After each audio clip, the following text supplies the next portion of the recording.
BNP সরকারের নির্বাচনী ইশতেহারে ঘোষণা ছিল দরিদ্র পরিবারকে ফ্যামিলি কার্ড দেয়া হবে। সে প্রতিশ্রুতির অংশ হিসেবে আগামী 10 মার্চ প্রাথমিকভাবে ফ্যামিলি কার্ড চালু করবে সরকার। আপাতত 14 উপজেলায় একটি করে ইউনিয়নে এ কার্ড বিতরণ করা হবে। মঙ্গলবার সচিবালয়ে প্রধানমন্ত্রীর সভাপতিত্বে অনুষ্ঠিত সভা শেষে সাংবাদিকদের এই তথ্য জানান সমাজ কল্যাণমন্ত্রী AZM জাহিদ হোসেন। তবে এই কর্মসূচির অর্থের যোগান আসবে কোথা থেকে এই প্রশ্ন উঠছে।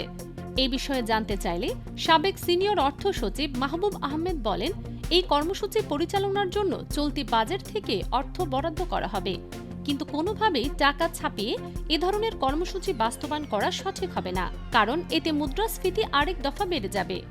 এই পাইলটিং প্রকল্পের জন্য মোট 2,11 লক্ষ টাকা বরাদ্দ করা হয়েছে, যার 77% অর্থ সরাসরি দরিদ্র পরিবারগুলোর হাতে পৌঁছবে। ফ্যামিলি কার্ডের অর্থায়ন প্রসঙ্গে অর্থ বিভাগের ঊর্ধ্বতন এক কর্মকর্তা বলেন, এই কর্মসূচি বাস্তবায়নে যে অর্থের প্রয়োজন হবে সেটি চলতি অর্থ বছরের বাজেটে অপ্রত্যাশিত খাত এবং সমাজ কল্যাণ মন্ত্রণালয়ের বাজেট থেকে দেয়া হবে।